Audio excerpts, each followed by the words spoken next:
करो बस ठीक।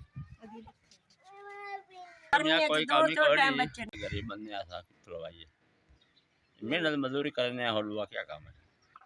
बस वो आधा रोज ही पानी में से बनता है, शाम का बुढ़े बंदे सा क्या कर सकते हैं, शाम का गुजारा मस्से होंदा साडा।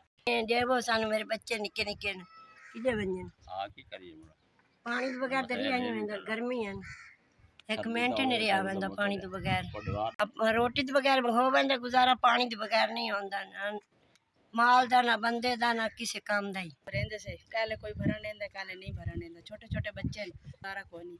मेहरबानी करो सानू कोई पानी दा वसायल बनाना, पानी अज बड़े मुश्किलात हैं, हम साए भरण नहीं देंदे। मैं आखिर गल तेरी मेहनत करने साढ़े को और कारोबार है कोई ना, शाम की मजदूरी सुबह का बना शाम का गुजारा मत करने साढ़े को कारोबार।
तो या अल्लाह ये SVS वालों ने या अल्लाह इन बुज़ुर्गों के लिए या अल्लाह ये बच्चों के लिए औरतों के लिए या अल्लाह ये पानी का इंतज़ाम करवाया है। या अल्लाह इसी तरह या अल्लाह लोगों की खिदमत करने की तौफ़ीक नसीब फरमा, परेशानियों से या अल्लाह सबको निजात अता फरमा, सबको या अल्लाह आसानियाँ फरमा, सबके लिए या अल्लाह दुनिया आखिरत की कामयाबियाँ नसीब फरमा। मुहम्मद व आलिहि व अस्हाबिहि व अहलि बैतिही अजमईन बिरहमतिक या